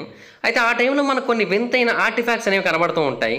వీటిని ఊ పార్ట్స్ అని పిలుస్తూ ఉంటారు. వీటిని అవుట్ ఆఫ్ ప్లేస్ ఆర్టిఫాక్ట్స్ అని పిలుస్తారు. షార్ట్కట్లో ఊ పార్ట్స్ అనమాట ఇవి. అయితే వీటిని చూస్తే మనకు చాలా ఆశ్చర్యం కలుగుతూ ఉంటుంది. ఎందుకంటే 100 మిలియన్ సంవత్సరాల క్రితం నాటి ఓల్డ్ హ్యామరు, అండ్ అంతేకాకుండా ఎన్నో వేల సంవత్సరాల క్రితం నాటి వింత వింత వస్తువులు, 200 మిలియన్ సంవత్సరాల క్రితం నాటి స్క్రూలు, ఇలాంటివన్నీ కూడా వేరు వేరు ప్రాంతాలలో మనకి బయటపడుతూ ఉన్నాయి. ఉదాహరణకి 1991లో రష్యాలోని ఆర్కియాలజిస్టులు కొంతమంది కొన్ని చిన్న చిన్న కాయిల్ షేప్డ్ ఆర్టిఫాక్ట్స్ని కనుగొనడం జరిగింది. వీటిని అక్కడ ఉన్న ఉరల్ మౌంటైన్స్లో కనుగొన్నారు. ఇవైతే సుమారుగా 20,380 సంవత్సరాల క్రితం నాటివని తేలింది. అయితే ఈ కాయిల్స్ అన్నీ కూడా చాలా పర్ఫెక్ట్ షేప్లో ఉన్నాయి. అలాగే కొన్ని స్పైరల్స్, కొన్ని షాఫ్ట్స్ కూడా దొరికాయి. ఇవన్నీ కూడా కాపరు, టంగ్స్టన్, మాలిబ్డేనం వీటన్నిటితోని కూడా తయారు చేయబడింది. అయితే ప్రాబ్లం ఏంటంటే అవేవి కూడా సహజంగా ఏర్పడినవి అయితే కాదు, వాటిని ఆర్టిఫిషియల్గా ఎవరో ఒకరైతే తయారు చేయడం జరిగింది. అండ్ ఇన్ఫ్యాక్ట్ వీటిలో నానో టెక్నాలజీ కూడా మనకు కనిపిస్తూ ఉంది. ఎందుకంటే వీటిలో కొన్ని అయితే నానో స్ట్రక్చర్స్ కూడా ఉన్నాయి. అయితే అప్పటి కాలంలో అంత అద్భుతమైన టెక్నాలజీ వాళ్ళకి ఎలా సాధ్యమనేది కూడా ఎవరికి అర్థం కావట్లేదు. ఇప్పుడు మోడర్న్ డే నానో టెక్నాలజీని ఉపయోగించి కూడా మనం ఇంత పర్ఫెక్ట్గా తయారు చేయలేకపోతున్నాం. మరి అప్పటి వాళ్ళు వీటిని ఇంత పర్ఫెక్ట్గా ఎలా తయారు చేశారు, అది కూడా కొన్ని వేల సంవత్సరాల క్రితమే అని చెప్పి చాలామంది శాస్త్రవేత్తలు అయితే ఆశ్చర్యపోతూ ఉన్నారు. అండ్ ఇన్ఫ్యాక్ట్ మరికొన్ని డ్రామాటిక్ ఎగ్జాంపుల్స్ కూడా ఉన్నాయి. అండ్ రష్యాలోనే కాదు, చాలా ప్రాంతాలలో ఉన్నాయి. కానీ సెయింట్ పీటర్స్బర్గ్లో మీకు ఒక పురాతన కాలం నాటి ఫాజిల్ అనేది కనబడుతూ ఉంటుంది. అండ్ శాస్త్రవేత్తలు దీన్ని మొదటిసారి చూసినప్పుడు చాలా ఆశ్చర్యపోయారు. ఎందుకంటే ఇది ఒక వింతైన మెషిన్. ఇది కొన్ని వందల టూత్ సిలిండర్స్తో తయారు చేయబడింది. అవన్నీ కూడా మెటల్ పార్ట్సే. అయితే ఈ మెకానిజంని ఎలా తయారు చేయాలంటే ఖచ్చితంగా చాలా అంటే చాలా అడ్వాన్స్డ్ టెక్నాలజీ అవసరమవుతూ ఉంటుంది. అండ్ ఇంకొక ఆశ్చర్యకరమైన విషయం ఏంటంటే ఇవి 300 మిలియన్ సంవత్సరాల క్రితం నాటిది. అండ్ ఇవి మాత్రమే కాదు, మనకి మరికొన్ని కూడా దొరికాయి. వాటిని క్లర్క్స్టాప్ స్పియర్స్ అని పిలుస్తూ ఉంటారు. ఇవి సౌత్ ఆఫ్రికాలో దొరికాయి. ఇవి చాలా చిన్న చిన్న బాల్సే, చూడడానికి క్రికెట్ బాల్స్ లాగా కనిపిస్తున్నాయి కానీ అవి కాదు. అయితే ఇవైతే 3 బిలియన్ సంవత్సరాల క్రితం నాటివని తేలింది వీటి మీద చేసిన పరీక్షల్లో. అయితే దీని లోపల ఉన్న ఫైబరియస్ ఇంటీరియర్ స్ట్రక్చర్, అలాగే ఇంటిగ్రేట్ డిజైన్, ఇవన్నీ కూడా కనీసం 150 సంవత్సరాల క్రితం వరకు కూడా మనకి ఏమాత్రం తెలియదు. కానీ కొన్ని బిలియన్స్ ఆఫ్ ఇయర్స్ క్రితమే వీటిని ఇంత పర్ఫెక్ట్గా ఎలా తయారు చేశారనేది అయితే మాత్రం శాస్త్రవేత్తలకు అర్థం కావట్లేదు. సో ఇప్పటికీ కూడా వీటికి సంబంధించిన కన్క్లూజన్ అయితే ఏమీ లేదు. కానీ కొంతమంది శాస్త్రవేత్తలు చెప్పేది ఏంటంటే ఖచ్చితంగా వీటిని ఇంటెలిజెంట్ బీయింగ్సే తయారు చేశారని చెప్తూ ఉన్నారు. సో అలాగా ఈ ఊపార్ట్స్ అనేవి మనకి టైం ట్రావెల్ గురించి, అలాగే ప్రీ హిస్టారిక్ అడ్వాన్స్డ్ సివిలైజేషన్స్ గురించి, ప్రీ హిస్టారిక్ టెక్నాలజీ గురించి ఇవన్నీ కూడా మనకి తెలిసేలా చేస్తుందని చెప్తూ ఉన్నారు. అయితే మరికొంతమంది చెప్పేది ఏంటంటే అడ్వాన్స్డ్ ఎక్స్ట్రాటెరెస్ట్రియల్ లైఫ్ వాళ్ళు భూమిని కొన్ని వేల సంవత్సరాల క్రితం విజిట్ చేశారని, ఆ టైంలో వాళ్ళు భూమి మీద వదిలేసి వెళ్ళిన వస్తువులే ఈ ఊపార్ట్స్ అని కూడా చెబుతూ ఉన్నారు. బహుశా వాళ్ళు ఏలియన్స్ అయి ఉండొచ్చు, కాకపోయి ఉండొచ్చు, లేదంటే టైం ట్రావెలర్స్ కూడా అయి ఉండొచ్చు అని చెప్తూ ఉన్నారు. ఆర్కియాలజిస్టులు 2017లో క్రెటే అనే ఒక ప్రాంతంలో ఒక మిస్టీరియస్ వస్తువుని కనుగొన్నారు. అంటే అది వస్తువు కాదనమాట, అదొక ఫాసిలైజ్డ్ థింగ్. అది భూమి మీద సుమారుగా 5 మిలియన్ సంవత్సరాల క్రితం నుంచి ఉందని దాని మీద చేసిన పరీక్షల్లో తేలింది. ఇంతకీ అదేంటో తెలుసా? మనుషుల యొక్క ఫుట్ ప్రింట్స్. నిజం, మనుషుల యొక్క ఫుట్ ప్రింట్స్ 5 మిలియన్ సంవత్సరాల క్రితం నుంచి భూమి మీద మనకి ఉన్నట్టుగా ఇది మనకి ఆధారంగా చూపిస్తోందని అయితే శాస్త్రవేత్తలు అభిప్రాయపడుతున్నారు. కానీ మనకు అర్థం కావాల్సిన విషయం ఏంటంటే 5 మిలియన్ సంవత్సరాల క్రితం బేసిక్గా మనుషులు లేరు. ఒకవేళ మొదట మనుషులు ఉన్నప్పటికీ కూడా వాళ్ళ యొక్క క్లాస్ అనేవి ఇప్పుడు మనుషుల యొక్క పాదాలతో పోల్చినట్టయితే డిఫరెంట్గా ఉంటుంది. ఇప్పుడు మనుషుల యొక్క పాదాలు అనేవి ఫ్లాట్గా ఉంటాయి, కానీ అంతకు ముందు వాళ్ళ యొక్క పాదాలు అంత ఫ్లాట్గా ఏమి ఉండవు. అలాగే బొటన వేళ్ళకి మిగతా 4 వేళ్ళకి మధ్యలో చాలా గ్యాప్ కూడా ఉండేది. ఇప్పుడైతే ఆ గ్యాప్ కూడా ఏమీ లేదు. సో ఈ చేంజెస్ అయితే చాలా ఎక్కువగా ఉన్నాయి. ఒకప్పటి కాలం నాటి మనుషుల యొక్క ఫుట్ ప్రింట్స్ అయితే మనకి ఇలా కనిపిస్తాయి, కానీ ఇప్పటి కాలం నాటి మనుషుల యొక్క ఫుట్ ప్రింట్స్ ఎలాగైతే ఉన్నాయో సేమ్ అలాగే 2017లో ఫుట్ ప్రింట్స్ దొరికాయి. అండ్ అవి కూడా 5 మిలియన్ సంవత్సరాల క్రితం నాటివని తేల్చారు. బట్ ఇదంతా కూడా ఎలా సాధ్యమవుతుంది అంటే మనుషులు 5 మిలియన్ సంవత్సరాల క్రితం నాటికి ఎలా చేరుకున్నారు? బహుశా టైం ట్రావెల్ చేశారా? అంటే మరి టైం ట్రావెల్ చేసి వెనక్కి వెళ్ళి ఆ ఫుట్ ప్రింట్స్ని అక్కడ వదిలితే తప్ప వేరొక ఆప్షన్ అయితే లేదు కదా అక్కడ. సో ఖచ్చితంగా మనుషులు టైం ట్రావెల్ చేశారని చెప్తూ ఉన్నారు. అయితే ఒకవేళ మీకు ఈ ఫర్బిడన్ ఆర్కియాలజీ గురించి లేదంటే ఈ ఆర్టిఫాక్ట్స్ గురించి పూర్తి క్లారిటీగా ఒక వీడియో కావాలనుకుంటున్నట్టయితే నేను దానికి సంబంధించి వేరుగా ఒక వీడియో అయితే చేస్తాను, ఫర్బిడన్ ఆర్కియాలజీ అన్న పేరుతో. ఎందుకంటే చాలా ఆర్టిఫాక్ట్స్ ఉన్నాయి ఇలాంటివి. వాటన్నిటి గురించి కూడా తర్వాత నేను డీటెయిల్గా ఒక వీడియో అయితే చేస్తాను. అయితే ఇక్కడ మంచి విషయం ఏంటంటే వీటిని ఎగ్జామిన్ చేస్తున్న టైంలో టైం ట్రావెల్ అనేది ఇప్పటివరకు మనం అనుకుంటున్నట్టుగా కేవలం కొన్నిటి మీదే ఆధారపడి లేదు అని మనకైతే అర్థమైంది. అంటే టైం ట్రావెల్ అనేది కాన్స్పిరసీ కాదు, టైం ట్రావెల్ అనేది మిత్ కాదు, టైం ట్రావెల్ అనేది ఫీల్డ్ ఆఫ్ సైన్స్ అని, దీన్ని మనం నిజంగానే సాధించొచ్చని అర్థమైంది. అలాగే ఇండియాలో కూడా మనకి ఒక స్టోరీ అనేది కనిపిస్తూ ఉంటుంది. పురాతన కాలం నాటి సాంస్కృతిక గ్రంథమైన మహాభారతంలో మనకి ఒక కథ అనేది కనిపిస్తూ ఉంటుంది. ఆ కథలో భాగంగా కకుడ్మి అనే ఒక రాజు తన యొక్క కుమార్తెకి సరైన భర్త కోసం వెతుకుతున్న టైంలో ఎంతమంది యువరాజులు ఆమెను పెళ్లి చేసుకోవడానికి వచ్చినప్పటికీ కూడా వాళ్ళెవ్వరూ సరిగ్గా నచ్చకపోవడంతో ఆమెను తీసుకొని నేరుగా బ్రహ్మదేవుడి దగ్గరికి వెళతాడు. అయితే అప్పటికే బ్రహ్మ ధ్యానంలో నిమగ్నుడై ఉంటాడు. సో బ్రహ్మ వీళ్ళ యొక్క రాకని గమనించడు. అయితే ఈ రాజు మరియు ఆ కూతురు ఇద్దరు కూడా బ్రహ్మ ధ్యానం అంతా కూడా ముగిసేంత వరకు వెయిట్ చేసి ఆ తర్వాత బ్రహ్మని స్తుతించి బ్రహ్మకి తమ యొక్క కోరికని తెలియజేసుకుంటాడు. అంటే తన కూతురికి సరైన భర్త కోసం నేను ఎంత వెతుకుతున్నప్పటికీ కూడా నాకు సరైన అల్లుడైతే దొరకట్లేదు, ఎంతోమంది నా మనసుకు నచ్చుతున్నప్పటికీ కూడా వాళ్ళలో మంచి లక్షణాలు ఉన్నప్పటికీ కూడా ఎందుకనో వాళ్ళని నా కూతురికి ఇచ్చి పెళ్లి చేయాలని నాకు అనిపించట్లేదు అని అడిగాడు. అయితే ఆ మాట విన్న తర్వాత బ్రహ్మదేవుడు నవ్వుతూ, పిచ్చివాడా, నువ్వు ఇక్కడికి వచ్చి ఏవేవో అనుకుంటూ ఉన్నావు, కానీ నీకు తెలియాల్సిన విషయం ఏంటంటే ఆల్రెడీ నువ్వు ఎవరికైతే భర్త కావాలని కోరుకుంటున్నావో ఆమెకి పెళ్ళయింది, ఆమెకి పిల్లలు పుట్టారు, ఆమె చనిపోయింది, ఆమె పిల్లలు చనిపోయారు, ఆమె మనవళ్ళు చనిపోయారు, అందరూ చనిపోయారు, ఎన్నో తరాలు మారిపోయాయి, ఇవన్నీ కూడా భూలోకంలో జరిగిపోయాయి. దానికి కారణం ఏంటంటే కాలం అనేది పైలోకంలో ఒకలాగా భూలోకంలో ఒకలాగా నడుస్తూ ఉంటుంది. అవి ఉన్న ప్రదేశాలను బట్టి కాలం అనేది మారుతూ ఉంటుంది. నువ్వు కింద నుంచి పైకి వచ్చి నా కోసం ఎదురు చూస్తున్నంత కాలంలో 27 చతుర్యుగాలు గడిచిపోయాయి, అంటే 116 మిలియన్ సంవత్సరాలు అయితే గడిచిపోయాయి. సో అందువలన మొత్తం అన్నీ కూడా పూర్తయిపోయాయి, కాలం అంతా కూడా ముందుకు వెళ్ళిపోయిందని చెప్పాడు. అయితే ఈ విషయాన్ని మనం బాగా అబ్జర్వ్ చేసినట్టయితే టైం ట్రావెల్కి సంబంధించిన కాన్సెప్ట్ అనేది మనకి ఇక్కడ కనిపిస్తూ ఉంది. అండ్ మోడర్న్ సైన్స్ కూడా దీని ఆధారంగానే డెవలప్ అయినట్టుగా కూడా మనకు తెలుస్తూ ఉంది. ఆల్బర్ట్ ఐన్స్టీన్ యొక్క వర్క్ని మనం బాగా అబ్జర్వ్ చేసినట్టయితే అతను 1905లో థియరీ ఆఫ్ స్పెషల్ రిలేటివిటీ అని చెప్పాడు. అందులో ఐన్స్టీన్ కూడా ఏమని చెప్పాడంటే టైం అనేది అబ్జర్వర్ యొక్క ఫ్రేమ్ ఆఫ్ రెఫరెన్స్ని బట్టి ఆధారపడి ఉంటుందని చెప్పాడు. అంటే అబ్జర్వర్ యొక్క మోషన్ని బట్టి, అబ్జర్వర్ యొక్క స్ట్రెంగ్త్ ఆఫ్ గ్రావిటీని బట్టి, అబ్జర్వర్ ఉన్న ప్రదేశాన్ని బట్టి కూడా టైం అనేది వేరు రకాలుగా మూవ్ అవుతూ ఉంటుందని చెప్పాడు. సో స్పేస్లో ఉన్న వ్యక్తికి భూమి మీద ఉన్న వ్యక్తికి కూడా టైం విషయంలో కొంచెం డిఫరెన్స్లు అయితే ఉంటాయని అయితే చెప్పాడు. ఇదే విషయం మనకి మహాభారతంలో కొన్ని వందల వేల సంవత్సరాల క్రితమే రాయబడింది. అయితే మోడర్న్ సైంటిస్టులు దీన్ని ఏమని పిలుస్తారంటే టైం డైలేషన్ అని పిలుస్తూ ఉంటారు. ఇది ఈవెన్ ప్రాక్టికల్గా ప్రూవ్ అయింది కూడా. మొదటగా చెప్పిన ఎగ్జాంపుల్ ఏంటంటే ఇద్దరు ట్విన్స్లో ఒకరు అంతరిక్షంలోకి బాగా ఎత్తుకు వెళ్ళారనుకుందాం, ఒకరేమో భూమి మీద ఉంటారు. వాళ్ళు ఏం చేస్తారంటే కాంతి యొక్క వేగంతో అతను అంతరిక్షంలో తిరిగేలా చేశారు. అయితే అదే టైంలో అతని యొక్క మరొక ట్విన్ భూమి మీదే ఉన్నాడు. అయితే 10 సంవత్సరాలు గడిచాయి. అయితే భూమి మీద ఉన్న ట్విన్కి 10 సంవత్సరాలు గడిచాయి, కానీ స్పేస్లో ఉన్న వ్యక్తికి మాత్రం 10 సంవత్సరాలు గడవలేదు. అతను తక్కువ సమయాన్ని మాత్రమే గడిపాడు. అంటే అతను స్పేస్లో టైం ట్రావెల్ చేసినట్టే. ఈ విషయాన్ని 1990లో మరొక వ్యక్తి ద్వారా ప్రూవ్ చేశారు కూడా. సెర్గీ క్రికాలేవ్ అనే ఒక సోవియట్ ఆస్ట్రోనాట్ స్పేస్లోకి వెళ్ళి మళ్ళీ ఆ తర్వాత భూమి మీదకి రిటర్న్ అయ్యాడు. అయితే అతను స్పేస్లో 803 రోజుల 9 గంటల 39 నిమిషాల పాటు గడిపాడు. అతను ఇంటర్నేషనల్ స్పేస్ స్టేషన్లో ఉన్నాడు. అయితే అతను ఫైనల్గా భూమి మీదకి రిటర్న్ అయ్యే టైంకి శాస్త్రవేత్తలు అతని కాలంలో 0.02 సెకండ్లు భవిష్యత్తులోకి ప్రయాణించినట్టుగా అర్థం చేసుకున్నారు. కాకపోతే ఒకటి మనం అర్థం చేసుకోవాలి, ఇంటర్నేషనల్ స్పేస్ స్టేషన్ అనేది కేవలం 400 కిలోమీటర్ల ఎత్తులో ఉంటుంది. అంతకంటే ఎత్తైన స్పేస్లో కనుక మనం వెళ్ళినట్టయితే కాలం అనేది మనకి మరింత తక్కువగా అవుతుంది. సో అప్పుడు మనం మరింత ఎక్కువ సమయాన్ని టైం ట్రావెల్ చేసినట్టు అవుతుందన్నమాట. ఆ తర్వాత ఐన్స్టీన్ తన యొక్క థాట్స్ని మెల్లిమెల్లిగా ఎక్స్పాండ్ చేస్తూ వచ్చాడు. ఆ తర్వాత థియరీ ఆఫ్ స్పెషల్ రిలేటివిటీ కూడా మరిన్ని ఎక్కువ డీటెయిల్స్ అయితే మనకు అందించింది. ఈ యూనివర్స్ యొక్క ఫ్యాబ్రిక్ అనేది 4 డైమెన్షనల్ స్పేస్ టైంలో ఉన్నదని, అండ్ అంతేకాకుండా ఐన్స్టీన్ యొక్క మాటల ప్రకారం టైం మరియు స్పేస్ అనేవి చాలా సున్నితమైనవని, అవి చాలా ఈజీగా మిగతా వాటికి రెస్పాండ్ అవుతూ ఉంటాయని, ముఖ్యంగా వాటి చుట్టూ ఉన్న మ్యాటర్కి అయితే ఇంకా ఎక్కువగా రెస్పాండ్ అవుతూ ఉంటాయని. సో వీటిని మనం ర్యాప్ చేయడం ద్వారా, బెండింగ్ చేయడం ద్వారా, ఎక్స్పాండ్ చేయడం ద్వారా, కాంట్రాక్టింగ్ చేయడం ద్వారా స్పేస్ టైంని మనం ఫోల్డ్ చేయొచ్చు. సో దాని కారణంగా ఒక షార్ట్ కట్ అయితే క్రియేట్ అవుతుంది 2 వేర్వేరు లొకేషన్స్కి మధ్య. ఈ ఫెనోమెనాన్ని వామ్ హోల్ అని పిలుస్తూ ఉంటారు.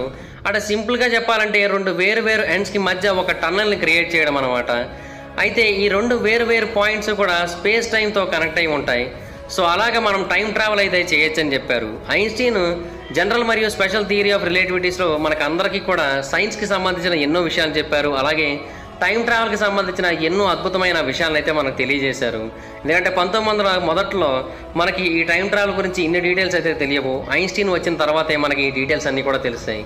అయితే 1937లో స్కాటిష్ ఫిజిసిస్ట్ అయిన విలియం జాకోబ్ వ్యాన్ స్టాక్హోమ్ అనే ఒక వ్యక్తి థియరీ ఆఫ్ రిలేటివిటీని అతను ఫ్రేమ్ డ్రాగింగ్ అనేది పిలిచాడు. అంటే అతని ఓన్ థియరీ ఆఫ్ రిలేటివిటీ అది. దాన్ని అతను ఫ్రేమ్ డ్రాగింగ్ అని పిలిచాడు అనమాట. ఆ ఫ్రేమ్ డ్రాగింగ్లో మనకి ఎన్నో అద్భుతమైన విషయాలు అనేవి తెలుస్తూ ఉంటాయి. ఆ కాన్సెప్ట్ అనేది మనకి చాలా డిఫరెంట్గా అనిపిస్తుంది. అందులో మనకి ఏంటంటే బాగా పొడవుగా ఉన్న, అలాగే ఎక్స్ట్రీమ్లీ డెన్స్గా ఉన్న ఒక సిలిండర్ని, అంటే అది కూడా రొటేటింగ్ సిలిండర్ని ఉపయోగించి మనం కనుక బాగా డ్రాగ్ చేసినట్టయితే స్పేస్ టైం అనేది దానితో పాటుగా డ్రాగ్ అవుతుందని. సో అలాంటి సిచ్యువేషన్లో ఏమవుతుందంటే ఒక పాత్ అనేది 4 డైమెన్షనల్ స్పేస్ టైంలో క్రియేట్ అవుతుందని, దానికి ఒక మొదలు ఒక ముగింపు అనేవి ఉంటాయని. సో వాటిని ఉపయోగించి మనం టైం ట్రావెల్ అయితే చేయొచ్చని చెప్పాడు. అండ్ 1949లో మరొక శాస్త్రవేత్త కూడా దీని గురించి ఒక టైం లైన్ కర్వ్ గురించి అయితే మనకు తెలియజేశాడు. అంటే ఒక పాత్ వంటి దాన్ని పెట్టుకుని ఆ పాత్ ఎండ్కి వెళ్ళి మళ్ళీ మొదటికి రాగలిగినట్టయితే మనం టైం ట్రావెల్ చేసినట్టే అని ఆయన అయితే చెప్పాడనమాట. ఇది వినడానికి ఎలా అనిపిస్తూ ఉంటుందంటే ఒక విమాన ప్రయాణం అనేది అప్ అండ్ డౌన్ చేసినట్టుగానే అనిపిస్తూ ఉంటుంది. కాకపోతే చెప్పినంత ఈజీ అయితే కాదని చెప్పాడు ఆయన. అలాగే 1980లో ఫిజిసిస్ట్ అయిన కిప్ థోర్న్ అనే ఒక వ్యక్తి కూడా కొన్ని థియరీస్ని అయితే ప్రతిపాదించడం జరిగింది. అంటే వామ్ హోల్ యొక్క ఒక మౌత్ అనేది ఫిక్స్డ్గా కనుక మనం ఉంచగలిగినట్టయితే, మరొక మౌత్ అనేది కాంతి యొక్క వేగంతో మూవ్ అవుతున్నట్టయితే మనం టైం ట్రావెల్ చేయొచ్చని చెప్పాడు. అయితే టైం మిషన్ క్రియేట్ చేయడానికి శాస్త్రవేత్తలు ఎన్నో రకాల పరిశోధనలు అయితే చేస్తూ ఉన్నారు. ఎందుకంటే ఈ వామ్ హోల్స్ ద్వారా మనం ప్రయాణించాలంటే ఖచ్చితంగా మనకు టైం మిషన్ అవసరం అవుతుంది. నార్మల్గా కనుక మనం అందులోకి ఎంటర్ అయ్యామంటే మన బాడీ కొన్ని కోట్ల ముక్కలైపోతుంది అనమాట. అంత ప్రెషర్ ఉంటుంది అక్కడ. అయితే ఈ టైం ట్రావెల్కి సంబంధించిన థియరీస్ ఎన్ని పుట్టినప్పటికీ కూడా వాటన్నిటిని మనం పాసిబుల్ అయ్యేలా చేయాలి అంటే ఖచ్చితంగా మన దగ్గర టైం మిషన్ అయితే ఉండి తీరాల్సిందే. అయితే 2020లో ఒక మేజర్ బ్రేక్ త్రూ గురించి ఒక రిపోర్ట్ బయటకు వచ్చింది. అందులో ఏముందంటే అమెరికన్ ఆస్ట్రోఫిజిసిస్ట్ అయిన రాన్ మెల్లెట్ అనే ఒక వ్యక్తి కాలంలో వెనక్కి ప్రయాణించడానికి ఉపయోగపడే ఒక మార్గాన్ని కనుగొన్నాడని, అండ్ దానికి కావాల్సిన మ్యాథమెటికల్ ఈక్వేషన్ని కూడా అతను కనుగొన్నారని చాలామంది అయితే చెప్పారు. అండ్ ఇన్ఫ్యాక్ట్ టైం మిషన్ లాంటి ఒక ప్రోటోటైప్ని కూడా అతను నిర్మించాడని అయితే చెబుతూ ఉన్నారు. అయితే మరికొంతమంది అయితే అది ప్రోటోటైప్ కాదు, అది పూర్తి స్థాయి టైం మిషన్ అని, అది ఐన్స్టీన్ యొక్క జనరల్ థియరీ ఆఫ్ రిలేటివిటీ ఆధారంగా పనిచేస్తుందని కూడా చాలామంది అయితే చెప్తూ ఉన్నారు. అయితే దీని గురించి పూర్తి స్థాయిలో మాట్లాడకపోయినప్పటికీ కూడా రాన్ మ్యాలెట్ ఏమని చెప్పాడంటే, ఒకవేళ మీరు స్పేస్ని కనుక బెండ్ చేయగలిగినట్టయితే స్పేస్ని ట్విస్ట్ చేయగలిగే అవకాశం కూడా ఉంటుంది. ఐన్స్టీన్ యొక్క థియరీలో స్పేస్ టైంని కూడా ఇన్వాల్వ్ చేస్తూ ఉంటుందనే విషయం మనకైతే తెలుస్తూ ఉంటుంది.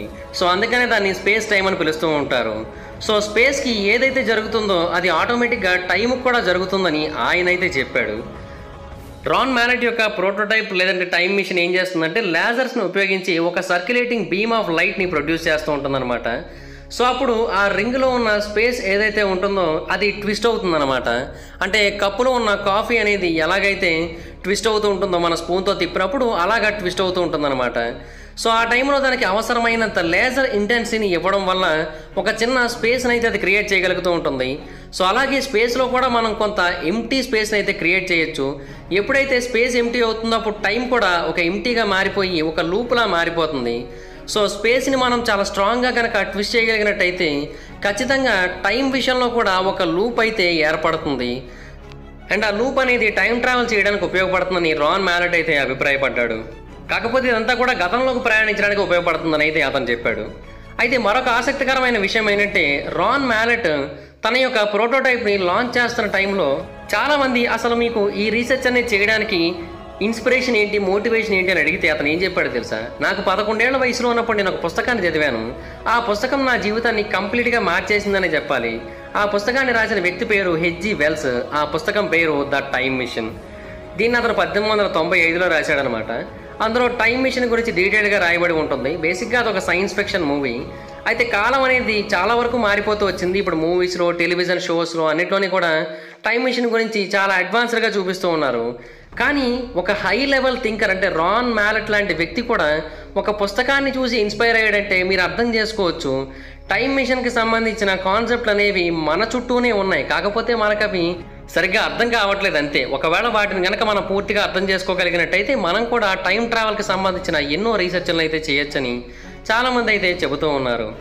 బేసిక్గా ఇంకోటి ఏంటంటే మనుషులకి టైం ట్రావెల్ అనే కాన్సెప్ట్ అంటే చాలా ఇష్టం. సో అందుకని చాలామంది దీని గురించి ఇప్పటికే రీసెర్చ్లు అయితే చేస్తూ ఉన్నారు. అంతేందుకు స్టీఫెన్ హాకింగ్ కూడా ఒకసారి దీని గురించి ఒక మాట అయితే అన్నాడు. అండ్ ఇన్ఫ్యాక్ట్ ఆయన కూడా ఈ టైం ట్రావెల్ కోసం కొన్ని పరిశోధనలు అయితే చేశాడు. స్టీఫెన్ హాకింగ్ అనే వ్యక్తి మన టైంలో గ్రేటెస్ట్ థింకర్స్లో ఒక వ్యక్తి, అది మనకు అందరికీ తెలిసిందే. అయితే అతను కూడా టైం ట్రావెల్ గురించి చాలా బాగా కన్సర్న్ చూపించేవాడు. 2009లో హాకింగ్ ఒక పార్టీని అయితే పెట్టాడు. ఆ పార్టీని యూనివర్సిటీ ఆఫ్ కేంబ్రిడ్జ్లో పెట్టాడు. ఆ పార్టీ మొత్తాన్ని కూడా బెలూన్స్తో, పెద్ద పెద్ద బఫెట్తో, షాంపెయిన్తో నింపేశాడు. అలాగే ఐస్ క్రీమ్ కూడా పెట్టాడు అక్కడ. అయితే తర్వాత హాకింగ్ ఏం చేశాడంటే, నేను ఒక చిన్న ఎక్స్పెరిమెంట్ అయితే చేయాలనుకుంటున్నాను, దానికోసం ఇప్పుడు నేను ఈ పార్టీని అయితే పెట్టాను అని చెప్పాడు. అయితే ఆ పార్టీ అయిపోయిన తర్వాత అతను ఒక ఇన్విటేషన్ కొట్టించాడు. ఆ ఇన్విటేషన్ ఎవరికో తెలుసా? టైం ట్రావెలర్స్ కోసం. అతను ఏంటంటే ఎవరైతే టైం ట్రావెల్ చేయగలుగుతూ ఉంటారో వాళ్ళు మళ్ళీ నా పార్టీకి రావచ్చు అని చెప్పాడు. అంటే ఎవరైతే టైం ట్రావెల్ చేయగలుగుతుంటారో వాళ్ళే 2 రోజులు వెనక్కి వెళ్ళగలరు కదా. సో అప్పుడు వాళ్ళు మళ్ళీ ఆ పార్టీకి అయితే అటెండ్ అవ్వగలరు అనేది స్టీఫెన్ హాకింగ్ యొక్క ఆలోచన. దీనికోసం అతను ఒక ఇన్విటేషన్ కార్డు కూడా కొట్టించాడు.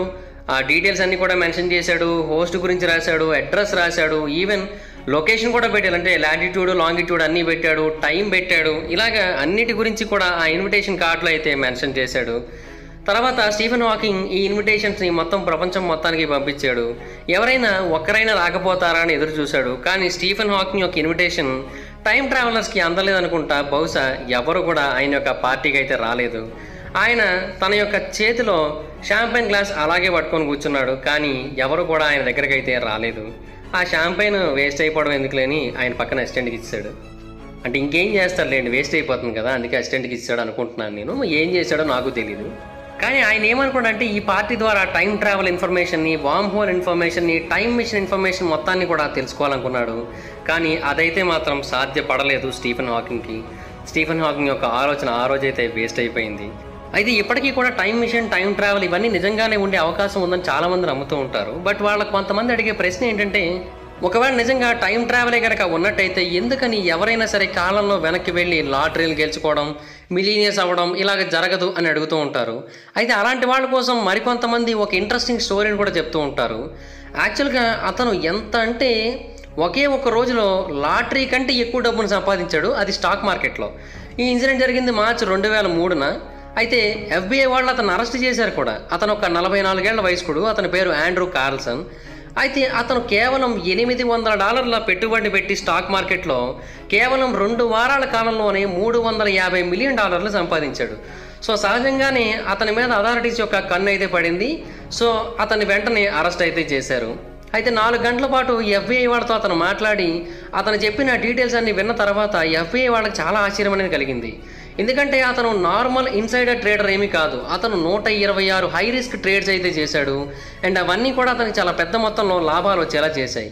అయితే అవన్నీ కూడా సక్సెస్ బాట పట్టబోతున్నట్టుగా అతనికి ఎలా తెలిసిందని అడిగితే అతను ఏమని చెప్పాడంటే, నేను ఒక టైం ట్రావెలర్ని, నేను 250 ఏళ్ల భవిష్యత్తుకు చెందినవాడిని, నేను వెనక్కి వచ్చాను, అందువలనే నాకు ఇక్కడ ఏమేమి గెలుస్తాయో, ఏమేమి ఎక్కువ డబ్బులు వస్తాయో నాకు ముందే తెలిసింది. సో అందువలనే నాకు ఇంత డబ్బు అయితే వచ్చిందని చెప్పాడు. కానీ అథారిటీసు అలాగే ఎక్స్చేంజ్ కమిషన్ వాళ్ళు అతని యొక్క మాటనైతే నమ్మలేదు. చాలామంది అతని గురించి ఏమని చెప్పారంటే అతను ఖచ్చితంగా అబద్ధమే చెప్తున్నాడు. బట్ అతని యొక్క ఇనీషియల్ ఇన్వెస్ట్మెంట్ అనేది కేవలం $800 అండ్ 2 వారాల్లోని $350 మిలియన్ అయితే అతను సంపాదించాడు. అతను దేని మీద అయితే పెట్టుబడి పెట్టాడో అవన్నీ కూడా అన్ఎక్స్పెక్టెడ్గా డెవలప్మెంట్స్ని పొంది ఇతనికి లాభాలు వచ్చేలా చేశాయి. సో అందువలన ఇది సింపుల్గా లక్ అని అయితే మనం చెప్పలేము. ఒక కంపెనీ యొక్క షేర్ అనేది ఎప్పుడు పెరుగుతుందో ఎప్పుడు తగ్గుతుందో ఆ కంపెనీ యొక్క టెక్నాలజికల్ డిపార్ట్మెంట్కి సరిగ్గా తెలియదు. మరి అలాంటప్పుడు ఇతనికి అంత డీటెయిల్డ్గా ఎలా తెలిసాయి? మేమేమనుకుంటున్నామంటే మాకు తెలిసినంత వరకు ఇతనికి ఇన్సైడ్ ఇన్ఫర్మేషన్ ఎవరో ఇల్లీగల్గా ఇస్తూ ఉన్నారు. ఒకవేళ ఇతను కనుక ఇతని యొక్క సోర్సెస్ గురించి మాకు చెప్పకపోయినట్టయితే ఇతను భవిష్యత్తులో జీవితకాలం జైల్లోనే ఉండాల్సి వస్తుందని చాలామంది FBI ఆఫీసర్స్ అతని గురించి డీటెయిల్గా చెప్పడం జరిగింది. కానీ అతను మాత్రం తన యొక్క సోర్సెస్ అన్ని విప్పడానికి అసలు ఏమాత్రం ఇష్టపడలేదు. సో అందుకనే అతన్ని అరెస్ట్ చేయాలని నిర్ణయించుకున్నారు. కానీ ఆ తర్వాత సడన్గా అతను మాయమైపోయాడు. అతను ఏమయ్యాడో ఎవరికి కూడా తెలియలేదు. అండ్ ఇన్ఫ్యాక్ట్ అతన్ని భవిష్యత్తుకు సంబంధించిన కొన్ని ప్రశ్నలు కూడా అడిగారు. అంటే ఒసామా బిన్ లాడెన్ ఎక్కడున్నాడు, ఎయిడ్స్ క్యూర్ ఎప్పుడు వస్తుంది, ఇలాంటివన్నీ అడిగారు. కానీ వాటికి దేనికి కూడా అతను సమాధానం అయితే చెప్పలేదు. భవిష్యత్తులోకి వచ్చిన తర్వాత మీకే అర్థమవుతుందని చెప్పాడు తప్ప దేనికి కూడా సరైన ఆన్సర్ అయితే చెప్పలేదు. సో అతను అబద్ధమే చెప్తున్నాడు అనుకున్నారు. సో అరెస్ట్ చేద్దాం అనుకున్నారు. ఆ టైంలో అతను అయితే పారిపోయాడు. అయితే ఆ తర్వాత మళ్ళీ ఎప్పుడు కూడా అతను దొరకలేదు. అండ్ ఆ తర్వాత న్యూస్ పేపర్స్లో కూడా ఎక్కడ కూడా అతనికి సంబంధించిన ఇన్ఫర్మేషన్ అయితే రాలేదు. ఫైనల్గా అతని గురించి అందరూ మర్చిపోయారు కూడా. ఈవెన్ మీడియా కూడా దాన్ని కవరప్ చేసేసింది కంప్లీట్గా. అయితే మరొక ఇంట్రెస్టింగ్ ఇన్సిడెంట్ అనేది జరిగింది. ఇది 1998లో జరిగింది. ఆర్ట్ బెల్ అనే ఒక వ్యక్తి ఉన్నాడు. అతను ఏంటంటే late night American radio program అయిన coast to coast AM somewhere in time అనే ఒక ప్రోగ్రామ్కి హోస్ట్ అనమాట అతను. అయితే అతను రోజులాగే తనకు వచ్చే ఫ్యాక్స్ అన్నింటినీ కూడా చదువుతున్న టైంలో అతనికి ఒక ఫ్యాక్స్ అనేది వచ్చింది. ఆ ఫ్యాక్స్ని చదివిన తర్వాత అతనికి అలాగే లిజనర్స్ అందరికీ కూడా చాలా ఆశ్చర్యం అనేది కలిగింది. ఎందుకంటే ఆ ఫ్యాక్స్లో వచ్చింది ఒక అన్బిలీవబుల్ స్టోరీ. ఆ స్టోరీలో జాన్ టైటర్ అనే ఒక వ్యక్తి తాను ఒక టైం ట్రావెలర్ అని, తాను 2036 సంవత్సరం నుంచి కాలంలో వెనక్కి ప్రయాణిస్తున్నానని, అయితే టైం ట్రావెల్ని 2034లో కనుగొన్నారని, ఆ తర్వాత టైం ట్రావెల్కి సంబంధించిన మొత్తం అన్ని డీటెయిల్స్ కూడా మీకు కూడా కావాలి అంటే మీరు 2034 వరకు వెయిట్ చేయాల్సిందేనని, అండ్ ఇంకొకటి ఏంటంటే నేను ఇప్పుడు కాలంలో వెనక్కి ప్రయాణించడానికి కారణం కూడా నాకు ఒక చిన్న పని ఉందని, నేను 2000 సంవత్సరానికి కూడా కాదు ఇంకా వెనక్కి ప్రయాణిస్తున్నాను, నేను 1975 నాటికి ప్రయాణిస్తున్నాను. దానికి కారణం ఏంటంటే అప్పటి కాలం నాటి ఒక వస్తువు అయితే నాకు అర్జెంటుగా అవసరం అవుతుందన్నమాట. అది ఇంకేంటో కాదు, IBM 500 కంప్యూటర్ సిస్టమ్. ఈ IBM 500 కంప్యూటర్ సిస్టమ్ కారణంగా మేము కొన్ని పనులైతే చేయొచ్చు అనమాట. సో అందుకని దాన్ని మేము తీసుకెళ్ళడానికి వచ్చాము. అది మా కాలంలో లేదు, అందుకని ఇప్పుడు దానికోసం నేను వెనక్కి వచ్చానని చెప్పాడు ఆయన. అండ్ ఇంకొకటి ఏంటంటే అతను ఆ IBM 500 కంప్యూటర్ సిస్టమ్ ఎందుకు అన్న ఒక ప్రశ్నకు కూడా జవాబునైతే చెప్పేశాడు ముందే. అంటే టైం ట్రావెల్కి సంబంధించిన ఎక్విప్మెంట్స్ యొక్క డీబగ్గింగ్ కోసం ఆ కంప్యూటర్ అయితే కావాలని అతను చెబుతూ ఉన్నాడు. అండ్ ఇన్ఫ్యాక్ట్ దీని గురించి తర్వాత IBM వాళ్ళని అడిగితే నిజంగానే ఇది పురాతన కాలం నాటి ఓల్డ్ కోడ్ రిటర్న్స్ని చదవగలదు అని చెప్పి వాళ్ళైతే కన్ఫర్మ్ చేయడం జరిగింది. సో నిజంగా చాలా ఆశ్చర్యకరమైన విషయం. IBM వాళ్ళు దీని గురించి ఎవరికి కూడా అంతకుముందు చెప్పలేదు, IBM 500లో ఈ టైప్ ఆఫ్ టెక్నాలజీ ఉందని చెప్పి. సో అందువలన ఆ జాన్ టైటర్ అనే ఒక వ్యక్తికి కూడా ఈ విషయం తెలిసే అవకాశం అయితే లేదు. మరి అలాంటప్పుడు అతను దీని గురించి అంత డీటెయిల్డ్గా ఎలా చెప్పగలడు? పాతకాలం నాటి కోడ్స్ని డీబగ్ చేయడానికి ఇది ఉపయోగపడుతుందని చెప్పి. సో చాలా ఖచ్చితంగా అతనైతే టైం ట్రావెలర్ అని, అతని కాలంలో వెనక్కి ప్రయాణించి ఈ IBM కంప్యూటర్ని తనతో పాటు తీసుకుని వెళ్ళి భవిష్యత్తులో రిపేర్ చేయించుకున్నాడని చెప్పి చాలామంది అయితే ఆ కథ గురించి నమ్మడం మొదలుపెట్టారు. బట్ దానికి సంబంధించిన సరైన ఆధారాలు అయితే మాత్రం ఎక్కడా కూడా దొరకలేదు. కానీ అతను చెప్పిన ఆ స్టోరీ మాత్రం నిజంగా చాలా అంటే చాలా నమ్మశక్యంగా ఉంది. అయితే అతను మరికొన్ని విషయాలు కూడా మనకు తెలియజేశాడు. అంటే కొన్ని ప్రిడిక్షన్స్ని చెప్పాడు అతను. ఆ ప్రిడిక్షన్స్లో కొన్ని నిజమయ్యాయి, కొన్ని నిజం అవ్వలేదు. అతను ఏమన్నాడంటే 2004లో సివిల్ వార్ అనేది వస్తుందని చెప్పాడు. యునైటెడ్ స్టేట్స్ 5 భాగాలుగా విడిపోతుందని, ఇంకప్పుడు యునైటెడ్ స్టేట్స్ ఆఫ్ అమెరికా అనేది ఉండదని చెప్పాడు. ఆ తర్వాత 3వ ప్రపంచ యుద్ధం అనేది 2015లో మొదలవుతుందని చెప్పాడు. అండ్ మరికొన్ని విషయాలు కూడా చెప్పాడు అతను. అదేంటంటే మ్యాడ్కో డిసీజ్ ఒకటి ప్రపంచవ్యాప్తంగా విస్తరించి ఎంతోమందిని చంపేస్తుందని కూడా చెప్పాడు. అయితే కొంతమంది అతను నమ్మారు, కొంతమంది అతను నమ్మలేదు. ఎందుకంటే అతను చెప్పిన కొన్ని మాటలు అబద్ధమయ్యాయి. కానీ అతను చెప్పిన ఒక మాట మాత్రం నిజమైందనే చెప్పాలి. అతను ఏమని చెప్పాడంటే నేను చెప్పేవన్నీ కూడా ఎగ్జాక్ట్గా ఆ టైం నుండికే జరుగుతాయని మీరు ఎక్స్పెక్ట్ చేయొద్దు. 1-2 ఏళ్ళు అటు ఇటు కూడా అవ్వచ్చు, లేదా నేను చెప్పిన దానికి కావాల్సిన మూలం అనేది ఆ ఏడాదిలో జరగచ్చు అని చెప్పాడు. అంటే ఎప్పుడో జరగబోయే యుద్ధానికి పునాది అనేది ఆ ఏడాది పడే అవకాశం ఉందని కూడా చెప్తున్నారని ఆయనైతే అన్నాడు. సో ఆ తర్వాత అతను చెప్పిన ప్రాపసీస్ అన్నిటినీ కూడా కొంచెం డిఫరెంట్ కోణంలో చూడడం మొదలుపెట్టారు జనాలు. అయితే ఎప్పుడైతే అలా చూడడం మొదలుపెట్టారో అతను చెప్పినవన్నీ కూడా నిజంగానే జరిగాయి అన్న ఒక ఆలోచన కూడా కొంతమందిలోకి వచ్చింది. అయితే 2004లో సివిల్ వార్ అనేది జరగలేదు, కానీ అదే ఏడాది జార్జ్ వాషింగ్టన్ బుష్ మళ్ళీ రీఎలెక్ట్ అయ్యాడు ప్రెసిడెంట్గా. అండ్ ఆ తర్వాత కొన్ని మిలియన్స్ ఆఫ్ ప్రజలు వీధుల్లో అతనికి వ్యతిరేకంగా పోరాడారు, ఎందుకంటే అతనికి ఇరాక్ అంటే నచ్చదు. సో ఇరాక్ మీద యుద్ధాన్ని అయితే ప్రకటించాడు అతను. సో ఆ టైంలో సివిల్ వార్కి పునాది అయితే పడిందని అర్థం కదా. సో సివిల్ అన్రెస్ట్ అయితే జరిగింది ఆ టైంలో. సో ఎంతోమంది ఆ టైంలో వాల్ స్ట్రీట్ని కూడా ఆక్యుపై చేసేసారు, బ్లాక్ లైవ్స్ మ్యాటర్ అని చెప్పారు. ఆ తర్వాత డొనాల్డ్ ట్రంప్ యుఎస్ ప్రెసిడెంట్ అయ్యాక అక్కడ సిచ్యువేషన్ అయ్యింది మరింత కంపు. అది పక్కన పెడితే అతను 2015లో మూడో ప్రపంచ యుద్ధం అనేది స్టార్ట్ అవుతుందని చెప్పాడు. అయితే 2015లో జరగలేదు, కానీ 2016లో డొనాల్డ్ ట్రంప్ ప్రెసిడెంట్గా సెలెక్ట్ అయ్యాడు యునైటెడ్ స్టేట్స్కి. అయితే ఆ తర్వాత అతను చైనాతో ట్రేడ్ వార్ అనేది చేయడం మొదలుపెట్టాడు. అతని అడ్మినిస్ట్రేషన్ మొత్తం ట్రేడ్ వార్ని స్టార్ట్ చేసింది చైనాతో. ఇది మూడో ప్రపంచ యుద్ధానికి దారి తీస్తుందని కూడా అప్పట్లో చాలామంది అనుకున్నారు, ఎందుకంటే ఇవి ప్రపంచంలోనే 2 అతిపెద్ద సూపర్ పవర్స్ కదా. సో చైనా అనేది యుద్ధం విషయంలో చాలా ముఖ్యమైన పాత్ర పోషించే అవకాశం కూడా ఉంది. అండ్ చైనా కారణంగా న్యూక్లియర్ వెపన్స్ యొక్క యూసేజ్ కూడా మరింత పెరిగిపోతుంది. సో అప్పుడు ఆటోమేటిక్గా మూడో ప్రపంచ యుద్ధమే జరుగుతుంది కదా. అండ్ ఇంకోటి ఏంటంటే టైటర్ యొక్క ప్రిడిక్షన్ అనేది మరొకటి కూడా నిజమైందని చెప్తున్నారు. మ్యాడ్ కో డిసీజ్ అంటే ఇంకేదో కాదు, ఇప్పుడు ప్రపంచం మొత్తాన్ని వణికిస్తున్న COVID-19 ఈ వ్యాధి గురించి అతను చెప్పాడని చెప్పి చాలామంది అయితే అభిప్రాయపడుతూ ఉన్నారు ఇప్పటికీ కూడా. బట్ అది నిజమే అని కూడా అనిపిస్తుంది, ఎందుకంటే అతను చెప్పిన మాటలు కొంచెం అటు ఇటుగా ఉంటాయని అతనే చెప్పాడు. అండ్ ఒక్కసారి ఇతను చెప్పిన మాటలన్నింటినీ కూడా మొదటి పార్ట్లో అలెన్ అనే ఒక వ్యక్తి చెప్పాడు, గుర్తుందా? అంటే USS ఎల్రిడ్జ్లో భాగంగా ఉన్నాను నేను అని చెప్పాడు చూడండి, ఫిలడెల్ఫియా ఎక్స్పెరిమెంట్లో. అతను చెప్పిన మాటలు కూడా సేమ్ ఇలాగే ఉన్నాయన్నమాట. అండ్ ఇంకోటి ఏంటంటే అతను కూడా ఏమని చెప్పాడంటే 2137వ సంవత్సరంలో మొత్తం ప్రపంచం అంతా కూడా మారిపోతుందని, వెస్ట్ మరియు సౌత్ ఈస్టర్న్ యునైటెడ్ స్టేట్స్ తీర ప్రాంతాలన్నీ కూడా నీటిలో మునిగిపోతాయని చెప్పాడు అతను. అండ్ ఈ స్టేట్మెంట్ని కొంతమంది శాస్త్రవేత్తలు సపోర్ట్ చేస్తూ ఉన్నారు కూడా. దానికి కారణం ఏంటంటే పెరుగుతున్న గ్లోబల్ వార్మింగ్ కారణంగా సముద్ర మట్టాలని పెరిగిపోయి ఎన్నో ప్రాంతాలని నీటిలో ముంచేస్తాయని చెబుతూ ఉన్నారు. సో జాన్ టైటర్ కావచ్చు, అలెన్ కావచ్చు, వీళ్ళిద్దరూ కూడా టైం ట్రావెలర్స్ అని, వీళ్ళిద్దరికీ కూడా అందువలనే మొత్తం అన్ని విషయాలు కూడా ఇంత పర్ఫెక్ట్గా తెలుసని అయితే కొంతమంది అభిప్రాయపడుతూ ఉన్నారు. కానీ కొంతమంది మాత్రం ఇప్పటికీ కూడా వీటిని కాన్స్పిరసీ థియరీస్ అని కొట్టిపడేస్తూ ఉన్నారు. బట్ ఎవరు ఎన్ని చెప్తున్నప్పటికీ కూడా ఫిలడెల్ఫియా ఎక్స్పెరిమెంట్కి టైం ట్రావెల్కి ఒక లింక్ అయితే ఉందని చెప్తున్నారు. ఎందుకంటే మధ్యలో ఒక శాస్త్రవేత్త ఏమని చెప్పాడు, మనం ఒక ఎండ్ని అలాగే ఒక స్టార్ట్ పాయింట్ని కనుక క్రియేట్ చేసుకున్నట్టయితే మనం వెళ్ళి రావచ్చు అని చెప్పాడు. ఫిలడెల్ఫియా ఎక్స్పెరిమెంట్లో కూడా సేమ్ అలాగే జరిగింది. షిప్ మాయమైంది, ఒక చోట ప్రత్యక్షమైంది, మళ్ళీ తిరిగి దాని యొక్క మొదటి స్థానానికి వచ్చేసింది. అంటే ఆ షిప్ ఒక ఎండ్ పాత్రను క్రియేట్ చేసుకుంది. అండ్ అంతేకాకుండా మళ్ళీ దాని యొక్క స్టార్టింగ్ పాయింట్కి వచ్చేసింది. సో ఈ రకంగా చాలామంది ఫిలడెల్ఫియా ఎక్స్పెరిమెంట్ని టైం ట్రావెల్ని కూడా లింకప్ చేసి చూస్తూ ఉన్నారు. కానీ ఒకటైతే వాస్తవం, నికోలా టెస్లా ముందుగానే వార్న్ చేశాడు ఫిలడెల్ఫియా ఎక్స్పెరిమెంట్ అనేది చేయొద్దని. కానీ ఎవరు కూడా దాని గురించి పట్టించుకోకుండా ఎక్స్పెరిమెంట్ కంటిన్యూ చేశారు. దాని కారణంగా ఎంతోమంది చనిపోవడం జరిగింది. అండ్ దాన్ని మళ్ళీ కవరప్ చేయడానికి US గవర్నమెంట్ చాలా బాధలు కూడా పడాల్సి వచ్చింది. ఓకే గైస్, చూశారు కదా, ఇప్పటికీ కూడా టైం ట్రావెల్కి సంబంధించిన మిస్టరీ అనేది అలాగే ఉంది. బట్ ఫిలడెల్ఫియా ఎక్స్పెరిమెంట్కి సంబంధించిన మిస్టరీ మాత్రం కొంచెం వీడిందనే అర్థమవుతుంది. ఎందుకంటే ఫిలడెల్ఫియా ఎక్స్పెరిమెంట్ అనేది ఖచ్చితంగా టైం ట్రావెల్ చేసింది, అర్థమైపోతుంది ఆటోమేటిక్గా ఇవన్నీ చూస్తూ ఉంటే. కాకపోతే ఆ టైం ట్రావెల్ ఎలా జరిగింది అనేది అయితే మాత్రం మనకు డీటెయిల్గా తెలియదు. దాని గురించి ఇంకా పరిశోధనలు చేయాల్సి ఉంది. ఈ వీడియో కనుక మీకు నచ్చినట్టయితే లైక్ చేయండి, వీడియోని షేర్ చేయండి, మా ఛానల్ని సబ్స్క్రైబ్ చేసుకోండి, పక్కనే ఉన్న బెల్ ఐకాన్ ఇచ్చేయండి. వీడియోని షేర్ చేయడం మాత్రం మర్చిపోతుంది, ఎందుకంటే షేర్ చేస్తేనే వీడియో గురించి మా ఛానల్ గురించి అందరికీ తెలుస్తుంది. ఒకవేళ మీరు డైరెక్ట్గా ఫాలో అవ్వాలనుకుంటే నా ఇన్స్టాగ్రామ్ ఐడి యొక్క లింక్ కింద డిస్క్రిప్షన్లో ఉంటుంది, దాని మీద క్లిక్ చేసి మీరు నన్ను ఫాలో అవ్వచ్చు. Thank you guys, bye bye now. Hi friends, మీరు ఎప్పుడైనా సరే 5,000 రూపాయల ప్రోడక్ట్ 250 రూపాయలకి రావడానికి గమనించారా? లేదు కదా. కానీ అమెజాన్, ఫ్లిప్కార్ట్ లాంటి కంపెనీస్ ఏం చేస్తూ ఉంటాయంటే కొన్ని గోల్డెన్ హవర్స్ టైంలో మెగా డీల్స్ ఇస్తూ ఉంటాయి. ఆ డీల్స్ టైంలో ఒక్కొక్క ప్రోడక్ట్ మీద 90% నుంచి 95% వరకు డిస్కౌంట్ అయితే ఉంటుంది. అయితే ఈ డీల్స్ కోసం మీరు కాన్స్టెంట్గా ఆ యాప్స్ చెక్ చేస్తూ ఉండలేదు కదా. కానీ మీకోసం నేను వాటన్నిటిని కూడా కాన్స్టెంట్గా చెక్ చేస్తూ ఉంటాను. అండ్ దాంట్లో ఎప్పుడు ఏ డీల్ పెట్టినా కూడా ఇమీడియట్గా మీకు ఆ ప్రోడక్ట్ని అయితే షేర్ చేస్తాను. మీరు ఇమీడియట్గా ఆ ప్రోడక్ట్ని పర్చేస్ చేయొచ్చు దాని నుంచే.